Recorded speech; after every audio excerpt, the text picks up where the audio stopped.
আমন্ত্রণ দীপ্ত সংবাদে আপনাদের সাথে আছি আমি ইয়াসমিন সুমনা।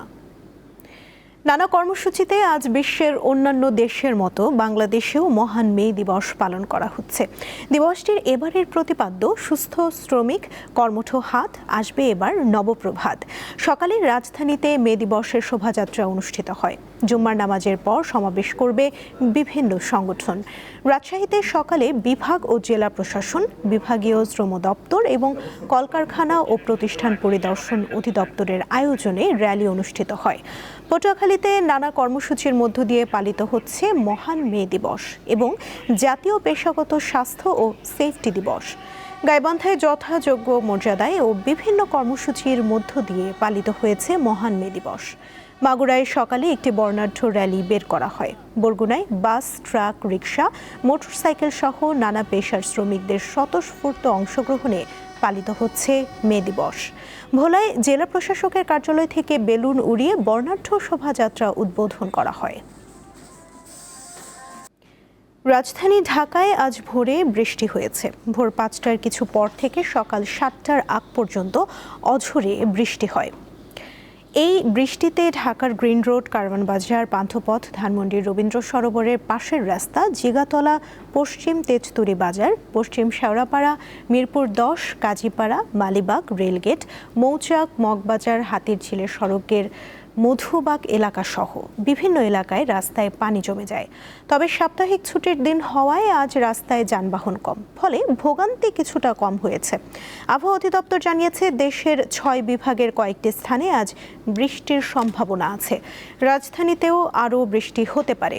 এতে দেশের উত্তর পূর্বাঞ্চলের কয়েকটি জেলার নদীগুলোতে পানি বৃদ্ধি অব্যাহত থাকতে পারে। গত রোববার থেকে দেশের বিভিন্ন স্থানে বৃষ্টি শুরু হয়েছে। বৃষ্টি হওয়ায় দেশের বিভিন্ন স্থানে তাপমাত্রা অনেকটাই কমে গেছে।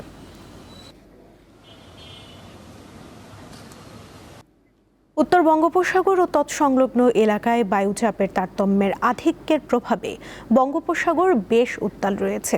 নদ নদীর পানি কিছুটা বৃদ্ধি পেয়েছে। গত 2 দিনের তুলনায় বৃষ্টিপাত কিছুটা কমলেও থেমে থেমে গুড়ি গুড়ি থেকে মাঝারি বৃষ্টিপাত অব্যাহত রয়েছে। পটুয়াখালীর পায়রা সহ দেশের সব সমুদ্র বন্দরকে 3 নম্বর স্থানীয় সতর্ক সংকেত দেখিয়ে যেতে বলেছে আবহাওয়া অফিস। খাগড়াছড়িতে কালবৈশাখী ঝড়ে বিভিন্ন স্থানে গাছ উপড়ে পড়ে বিদ্যুতের খুঁটি ও সঞ্চালন লাইনের ক্ষতি হয়েছে। ফলে লক্ষ্মীছড়ি ও রামগড় উপজেলায় গত 4 দিন ধরে বিদ্যুৎ সংযোগ বিচ্ছিন্ন রয়েছে। বিদ্যুৎ না থাকায় উপজেলা স্বাস্থ্য কমপ্লেক্সগুলোতে ভোগান্তিতে পড়েছেন রোগী ও স্বজনরা। এসএসসি পরীক্ষার্থীরাও পড়েছে সমস্যায়।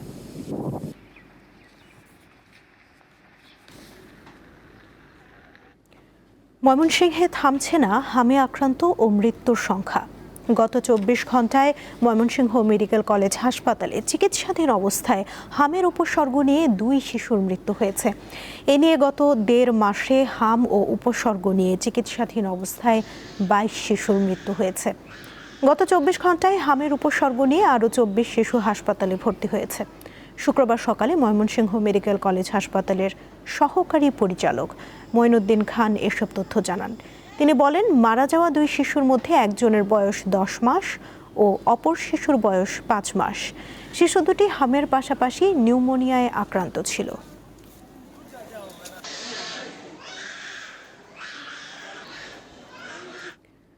দীর্ঘ 2 মাসের নিষেধাজ্ঞা শেষে গত রাত থেকে মেঘনা ও তেতুলিয়া নদীতে মাছ ধরা শুরু হয়েছে। এতে প্রাণ ফিরেছে মাছঘাটে। তবে তেল সংকটে বিপাকে পড়েছেন জেলেরা। ভোলায় গত মধ্যরাত থেকে ব্যাপক উৎসাহ উদ্দীপনার মধ্য দিয়ে নতুন উদ্যমে নদীতে মাছ ধরা শুরু করেছেন জেলেরা। রাতভর নদীতে জাল পেতে মাছ ধরে সকালে তা বিক্রির জন্য মাছঘাট ও মাছের আড়তগুলোতে নিয়ে যান। জেলে ও পাইকারি ক্রেতা বিক্রেতাদের হাঁক ডাকে মুখরিত হয়ে ওঠে বাজার। তবে কেউ কেউ বলছেন, আশানুরূপ ইলিশ মাছের দেখা মিলছে না। এদিকে জ্বালানি সংকট ও দাম বৃদ্ধির কারণে তাদের ব্যয় বেড়ে গেছে। লক্ষ্মীপুরের মেঘনায় মাছ শিকারে ব্যস্ত সময় পার করছেন অন্তত 52,000 জেলে। তবে কাঙ্ক্ষিত মাছ পাওয়া যাচ্ছে না বলে জানিয়েছেন জেলেরা। বৌদ্ধ ধর্মাবলম্বীদের প্রধান ধর্মীয় উৎসব শুভ বুদ্ধ পূর্ণিমা আজ। বৌদ্ধ ধর্ম মতে প্রায় ২৫০০ বছর আগে এই দিনে মহামতি গৌতম বুদ্ধ আবির্ভূত হয়েছিলেন। গৌতম বুদ্ধের জন্ম, বোধিজ্ঞান ও মহাপরিনির্বাণ লাভ, এই ৩ স্মৃতি বিজড়িত বৈশাখী পূর্ণিমা বিশ্বের বৌদ্ধ সম্প্রদায়ের কাছে বুদ্ধ পূর্ণিমা নামে পরিচিত। বুদ্ধের মূল জীবনাদর্শন ছিল অহিংসা, সাম্য, মৈত্রী ও প্রীতির বন্ধনে আবদ্ধ হয়ে সহাবস্থান করা। বুদ্ধ পূজা ও শীল গ্রহণ, পিণ্ডদান, ভিক্ষু সংঘের প্রাতরাশ সহ নানা আনুষ্ঠানিকতার মধ্য দিয়ে দিনটি পালন করা হয়। সকালে বুদ্ধ পূজা ও শীল গ্রহণ পর্ব অনুষ্ঠিত হয়েছে। সন্ধ্যা ৬টায় বুদ্ধ পূর্ণিমার তাৎপর্য নিয়ে বিশেষ আলোচনা সভা ও সাংস্কৃতিক অনুষ্ঠান হবে। আন্তর্জাতিক প্রসঙ্গ। ইরান যুদ্ধে নিয়োজিত মার্কিন সেনাদের সরিয়ে নেয়ার লক্ষ্যে ডেমোক্র্যাটদের আনা একটি প্রস্তাব যুক্তরাষ্ট্রের সিনেটে নাকচ হয়ে গেছে। এদিকে প্রেসিডেন্ট ডোনাল্ড ট্রাম্পের ইরান যুদ্ধ চালিয়ে যাওয়ার ক্ষমতার ওপর একটি আইনি বাধ্যবাধকতার সময়সীমা শেষ হতে যাচ্ছে আজ শুক্রবার। এর একদিন আগেই বৃহস্পতিবার সিনেটে ৪৭-৫০ ভোটে বাতিল হয় প্রস্তাব। এতে রিপাবলিকান দলের ২ প্রার্থী দলীয় সিদ্ধান্তের বাইরে প্রস্তাবের পক্ষে ভোট দেন। এদিকে ডেমোক্র্যাট সিনেটর রিচার্ড ব্লুমেন্থাল জানিয়েছেন, ইরানে খুব শিগগিরই হামলা চালাতে পারে যুক্তরাষ্ট্র। সিএনএনকে দেয়া সাক্ষাৎকারে তিনি জানান, ইরানে হামলার বিষয়টি মার্কিন প্রশাসনের টেবিলে রয়েছে।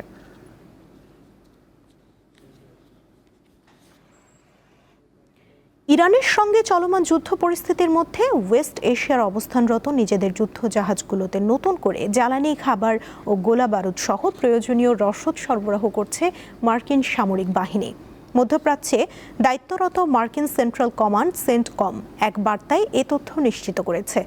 সামাজিক যোগাযোগ মাধ্যমে সেন্টকমের শেয়ার করা কিছু ছবিতে দেখা যায় guided missile destroyer USS Delbert D ব্ল্যাকে বিপুল পরিমাণ রসদ তোলা হচ্ছে। এর রণতরী বর্তমানে উত্তর আরব সাগরে মোতায়েন করা USS Abraham Lincoln career strike গ্রুপকে সহায়তা দিচ্ছে। এদিকে চলমান যুদ্ধের ব্যয় নিয়ে মার্কিন সিনেটে তথ্য দিয়েছেন পেন্টাগন প্রধান পিট হেগসেথ। তিনি জানান, ইরানের সঙ্গে যুদ্ধে এ পর্যন্ত মার্কিন সামরিক বাহিনীর প্রায় ২৫০০ কোটি বা $২৫ বিলিয়ন খরচ হয়েছে।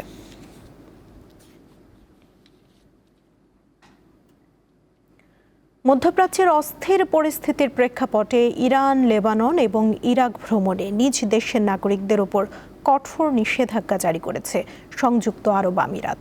বৃহস্পতিবার রাতে আরব আমিরাতের পররাষ্ট্র মন্ত্রণালয় এক বিশেষ বিজ্ঞপ্তির মাধ্যমে এই সিদ্ধান্তের কথা জানায়। সামাজিক যোগাযোগ মাধ্যম এক্সে দেয়া এক বিবৃতিতে মন্ত্রণালয় জানিয়েছে, এই অঞ্চলের বর্তমান পরিস্থিতি বিবেচনা করে নাগরিকদের নিরাপত্তার স্বার্থে এই সিদ্ধান্ত নেওয়া হয়েছে। পরবর্তী নির্দেশ না দেওয়া পর্যন্ত এই দেশগুলোতে ভ্রমণ করা যাবে না। নিষেধাজ্ঞা জারির পাশাপাশি যারা বর্তমানে ওই 3টি দেশে অবস্থান করছেন তাদেরকে অবিলম্বে সংযুক্ত আরব আমিরাতে ফেরার আহ্বান জানানো হয়েছে। খেলার খবর। চট্টগ্রামে ওয়ানডে সিরিজ জয়ের পর টি-20 সিরিজেও এগিয়ে রয়েছে বাংলাদেশ। চট্টগ্রাম পর্ব শেষে এবার ক্রিকেট ফিরছে মিরপুর স্টেডিয়ামে। 3 ম্যাচ সিরিজের তৃতীয় ও শেষ টি-20-র কাল বাংলাদেশে মুখোমুখি হবে নিউজিল্যান্ড। খেলা শুরু হবে দুপুর 2টায়। 3 ম্যাচ সিরিজের প্রথমটায় স্বাগতিকরা জিতে নেয় 6 উইকেট। নিউজিল্যান্ডের টিকে থাকার দ্বিতীয় ম্যাচে বাগড়া বসায় বৃষ্টি। মাঠ ভেজা থাকায় পরিত্যক্ত হয় খেলা। তাতে 1-0 ব্যবধানে এগিয়ে থেকে হোম অফ ক্রিকেটে তৃতীয় ম্যাচে খেলতে নামবে টাইগাররা। অতিথিরা জয় পেলে সিরিজ হবে ড্র, আর লিটন বাহিনী জিতে গেলে ট্রফি থেকে যাবে বাংলাদেশে। সিলেটে হোয়াইটওয়াশ এড়ানোর মিশনে আগামীকাল মাঠে নামছে বাংলাদেশ নারী ক্রিকেট দল। 3 ম্যাচ সিরিজের তৃতীয় ও শেষ টি-20-তে কাল বাংলাদেশের মুখোমুখি হবে শ্রীলঙ্কা। খেলা শুরু হবে দুপুর 1:30টায়। ওয়ানডে সিরিজের পর টি-20-তেও প্রথম 2 ম্যাচ হেরে সিরিজ ইতোমধ্যে হাতছাড়া নিগার সুলতানা জ্যোতিদের। শেষ ম্যাচটি এখন কেবলই সম্মান বাঁচানোর লড়াই, তাই এই ম্যাচে ঘুরে দাঁড়াতে চায় টাইগ্রেসরা। মূলত ব্যাটিং ব্যর্থতার কারণেই সিরিজের আগের ম্যাচগুলোতে হারতে হয়েছে স্বাগতিকদের। এই ছিল এখনকার মতো। পরবর্তী সংবাদ বিকেল 5টায় দেখার আমন্ত্রণ রইল। এছাড়া আরও তথ্য পেতে যুক্ত থাকুন দীপ্ত ডিজিটাল প্ল্যাটফর্মের সাথে। ধন্যবাদ সবাইকে।